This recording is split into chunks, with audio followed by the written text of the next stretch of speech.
Money. Some people have more of it than they'll ever need, while others constantly struggle to make ends meet.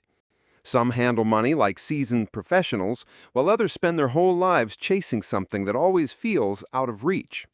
You can think of money as dry numbers on a spreadsheet, formulas to be solved, or neat financial models. But in reality, the most important decisions about money aren't made with calculators in hand. They're made at the kitchen table, with emotions, pride, fears, and personal baggage all weighing in. The truth is, money is a constant dance between cold logic and messy human nature. We're irrational creatures, which means financial success isn't just about intelligence or education. It's shaped far more by habits, behavior, and our relationship with risk. That's exactly the point Morgan Housel makes in The Psychology of Money, the book that inspired me to share these thoughts. Let's dive into the human, often strange side of finance. Your financial DNA. Each of us grows up in a unique environment. Different generations earn and spend differently, shaped by their values, opportunities, and the economy they were born into. This becomes a kind of financial code that influences how we see money for the rest of our lives. Take the stock market and inflation, for example. Those who came of age in the 1970s witnessed the S&P 500 booming in their teens and 20s. For them, stocks symbolized opportunity and growth, so they invested more confidently. Meanwhile, people born in the 1950s lived through market crashes and uncertainty, which made them far more cautious about equities. The 1960s generation grew up in a time of high inflation, which made them sensitive to prices and deeply afraid of money losing value. In contrast, the 1990s generation grew up during relatively low inflation, so most of them worry less about it than their parents or grandparents did. What we experience in our teens and early adulthood shapes our financial worldview. One person might see risk as a natural part of investing, while another sees it as a threat to be avoided at all costs. Each decision we make feels perfectly rational to us, even if it seems wrong on paper, because it fits our personal history and worldview. As Housel puts it, people do crazy things with money, but nobody is crazy. Everyone acts based on their own experience, which means there's no single right way to handle money. We all play the game with the hand life dealt us with. And then there's Warren Buffett, often called the greatest investor of all time. Here's a staggering fact. Of his $84.5 billion fortune, roughly $81.5 billion came after his 60th birthday. Housel points out it's not just about skill, but about time. Buffett started investing as a child, giving compound interest decades to do its work. That's the magic of compounding. Invest $1,000 at 8%, and in year one, you'll earn $80. In year two, you earn interest not just on your $1,000, but on $1,080, which brings in $86. Over time, the snowball effect becomes extraordinary. Yet because the growth feels slow in the beginning, most of us underestimate how extreme the long-term results can be. By the time Warren Buffett turned 30, he had already built a fortune of $1 million. Now imagine if he had taken the more typical route of a young man, spending freely on pleasures in his 20s and only beginning to invest at 30. Even with his legendary 22% annual returns, by the age of 60, his wealth would have been around $12 million, not billions. That's 99.9% less than his actual net worth. Buffett's success is not just about skill. It's a rare blend of talent, discipline, and most importantly, time. For contrast, look at Jim Simons. His track record is staggering, roughly 66% annual returns, but he didn't start until after he turned 50. His fortune stands around $21 billion, enormous by any standard, yet still dwarfed by Buffett's. The difference? Simons had fewer decades for compounding to do its quiet, powerful work. As Morgan Housel points out, if Simons had invested for as long as Buffett, his wealth would be measured in quintillions. That's the incredible force of time and compounding interest. Pessimism and money. Optimism means believing that, over the long run, things will work out in our favor. even if there are setbacks along the way. Yet when it comes to money, people often default to pessimism. Why? Because money matters deeply, and bad news about it hits harder. A market crash of 40% captures our full attention, while a steady climb of 140% over several years barely gets noticed. Life works the same way. Catastrophes can strike overnight, but miracles take time. Slow, steady progress is less visible, but it's the real engine of lasting results. That's why it's so important not to underestimate the power of compounding, and to remember that wealth and success are built through patience, not sudden windfalls. Despite setbacks, we can trust that over time, the odds usually tilt in our favor. When you watch the news about a stock market crash, economic downturns, or other financial troubles, it's important to remember that things tend to improve with time. Now let's talk about two often overlooked elements. Back in 1968, there were roughly 300 million high school-age students worldwide.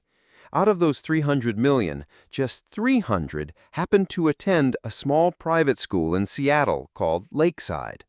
At that moment, Lakeside was unique in the entire world for one very unusual reason. A forward-thinking teacher had rented a computer, the Teletype Model 30. This wasn't some clunky classroom gadget. It was cutting-edge technology for the era, the kind of machine that even most graduate students couldn't access. And for one lucky student at Lakeside, that single decision changed everything. That student was Bill Gates. Out of 300 million teenagers worldwide in 1968, he was one of the mere 300 with direct exposure to a computer, a 1 in a million advantage. Together with his classmate, Paul Allen, Gates would go on to found Microsoft. Yes, Gates was brilliant, hardworking, and visionary from an early age, but he also had a rare head start. As Gates himself admitted in 2005, if there had been no Lakeside, there would have been no Microsoft. There's also a third name in the early Microsoft story that rarely gets mentioned, Kent Evans. A classmate of Gates and Allen, Evans was equally smart and equally driven. By all accounts, he might well have become a co-founder of Microsoft, but fate intervened. Before finishing high school, Kent died in a mountain climbing accident. The odds of a teenager dying that way were roughly 1 in a million. Just as extraordinary luck set Gates and Allen on their path, Evans encountered what Housel calls luck's close cousin, risk. Luck and risk are like wind and waves to a sailor. You can steer your rudder and trim your sails, but the ultimate direction and speed of the boat are shaped by forces you can't fully predict or control. The pursuit of success is full of these unpredictable turns. Remembering the role of both luck and risk can help keep ambition grounded in humility and remind us that outcomes are never entirely in our hands.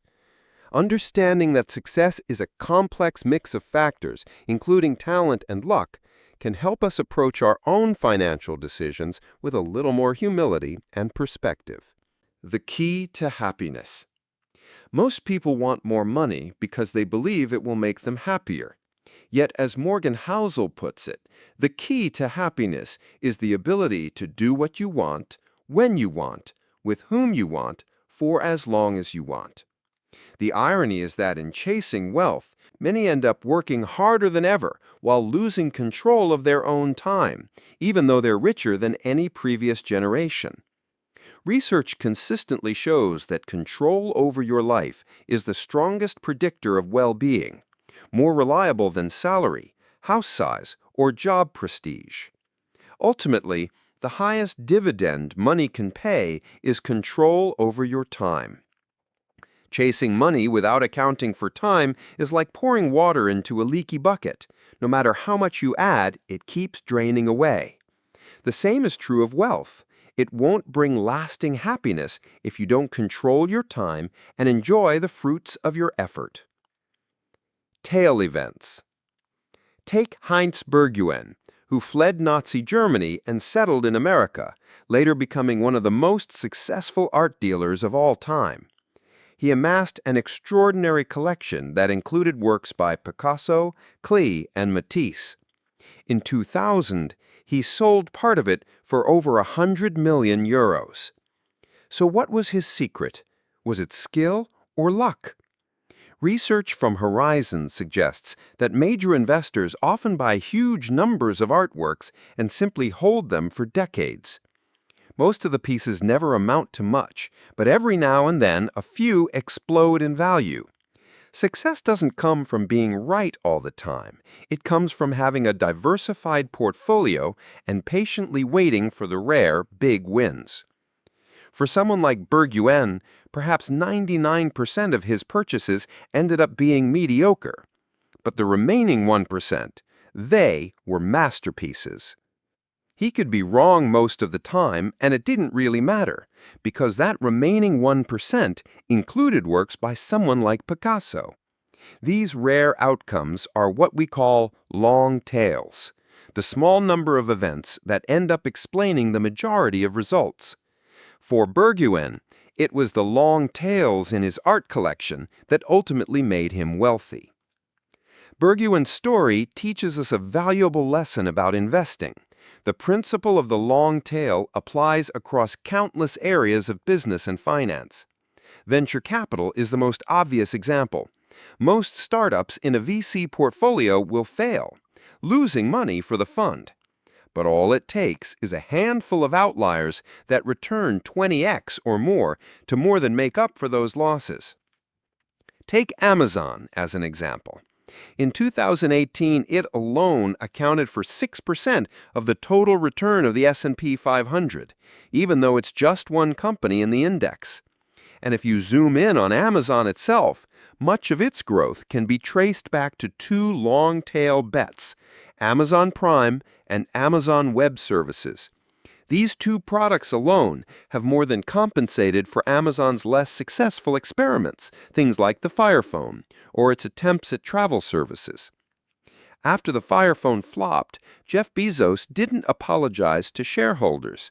Instead, he said, "If you think that was a big failure, we're working on much bigger failures right now. I'm not kidding. Some of them will make the Fire Phone look like a tiny blip." Bezos understood that missteps and product flops are not just inevitable, but necessary, because the process itself is what produces that critical 1% of long-tail successes that define everything. The tricky thing about tail events is that they're not obvious or intuitive. We usually only see the polished success, not the mountain of failures behind it. Housel illustrates this with stand-up comedy. When you watch a Netflix special, you think, "Wow, this comedian is brilliant." But what you don't see are the hundreds of failed jokes tested in small clubs across the country before the final cut. That polished Netflix special is just the 1%, the long tail material that truly made people laugh. The other 99%? Probably just okay. When it comes to investing, long tails are everywhere, yet most of us ignore them. The moment something goes wrong, we tend to overreact. But once you recognize that tails drive almost everything in business, investing, and finance, you realize that plenty of things can go wrong, collapse, or fail, and it still won't matter in the long run. Out of nearly 500 stocks Warren Buffett has picked, only about 10 are responsible for the bulk of his fortune. Even the smartest investors are right only about half the time. The best leaders make the right decisions roughly half the time as well. Being wrong sometimes doesn't mean everything will fail, because ultimately outcomes are shaped by a small number of critical events. Wealth versus being rich. It's crucial to understand the difference. Being rich often refers to your current income and what you own, while true wealth is the financial assets you haven't yet spent. Real wealth isn't always visible. Someone driving a Lamborghini might look rich, but appearances can be deceiving. Many live beyond their means, relying on debt to fund their lifestyle. True wealth isn't about cars, diamond rings, or big houses. It's the money and assets you still control.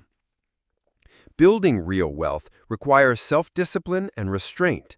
Every luxury you pass up, diamonds, watches, premium upgrades, adds to your net worth. It's easy to spot flashy spenders, but hidden wealth is harder to fake. We've been taught that money is for spending, but the real key to growing wealth is saving and investing what you already have. Simply put, the only way to become truly wealthy is not to squander your resources. Next time you see someone in a fancy car or a big house, remember, appearances aren't proof of wealth. The true key to wealth is self-control, restraint, accumulating assets, and investing in your future. The real cost. Imagine climbing a mountain to enjoy an incredible view. Some days you'll see sunshine, other days rain. You might get lost, slip, or even get injured. The difficulty isn't always obvious until you're in the middle of it. From below, the path might look clear, but along the way you'll constantly need to adjust and rethink your route. There's no golden escalator that will safely take you to the top. Even before you start climbing, you understand that uncertainty and risk are simply the price you pay to reach the summit. And yet many people approach the market thinking they can avoid risk and uncertainty and get something for nothing. As Morgan Housel points out, investing in the market is a lot like buying a new car. You pay a price, and that price is part of the process. If you want to buy a car, you basically have three options. You can buy new, buy used, or steal one. A new car costs more, but the payoff can be greater. Think of a new car as trying to earn a 12% return in the stock market. A used car is cheaper, but the benefits are smaller. It's a far more reliable investment, but you'll only get about 4% per year. Stealing a car is like trying to get something for nothing. Most people wouldn't even consider it because the consequences far outweigh any potential gain. Yet when it comes to investing, many seem to think they can somehow take the steal approach with the market. They chase clever tricks and shortcuts, trying to earn big returns without paying the price. People attempt to sell stocks right before a drop or buy just before a rally. Imagine you want to earn 11% annually over 30 years to prepare for retirement. From 1950 to 2019, the Dow Jones Industrial Average delivered roughly that return. But of course, over those 69 years, there were plenty of ups and downs. For many, watching their investments swing wildly, sometimes soaring, sometimes plummeting, can be nerve-wracking. It triggers anxiety, even shock. That's why so many try to act quickly, buy, then sell just as fast to avoid the long-term discomfort of volatility and uncertainty. This approach is a lot like trying to steal a car, fast, stressful, and reckless, without truly understanding the consequences. But the cost of investing isn't just measured in dollars and cents. It also comes in the form of emotional toll, the fear, doubt, and discomfort that inevitably come with risk. This is part of the price you pay to play in the market. It's essential to recognize that successful investing carries a cost. That cost might not be obvious at first, but it's real and it must be paid, just like any other product or service. The key is convincing yourself that this market price is worth it. Think of it as a kind of entry fee, a price for participation. If you see it as a punishment or a fine, you'll never enjoy the process, and sooner or later, you'll want to give up entirely. So once you figure out your entry price, be prepared to pay it and do so with calm and confidence. The hedonic treadmill. It's worth pausing here to highlight another crucial idea. Knowing when to tell yourself enough is enough. Understanding the concept of hedonic adaptation, sometimes called the hedonic treadmill, can help put money and goals into perspective. The core idea is simple. Every time we reach a financial goal, we quickly get used to a new standard of living and immediately raise the bar even higher. Consider some infamous examples, like Bernie Madoff's collapse or the fall of the Gupta Empire. Both had it all: enormous wealth, status, and power. Yet even that wasn't enough. Their insatiable desire for more drove them to commit crimes for even greater billions.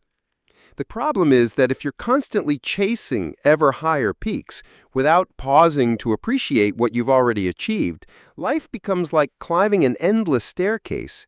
You keep going higher and higher, but satisfaction never comes. There's always another step to reach, and over time, the chase itself can consume you completely. Life is designed so that true happiness and fulfillment only appear when you can recognize in time, this is enough. Without that awareness, the risk of missing out on the joy of your own accomplishments grows far too high.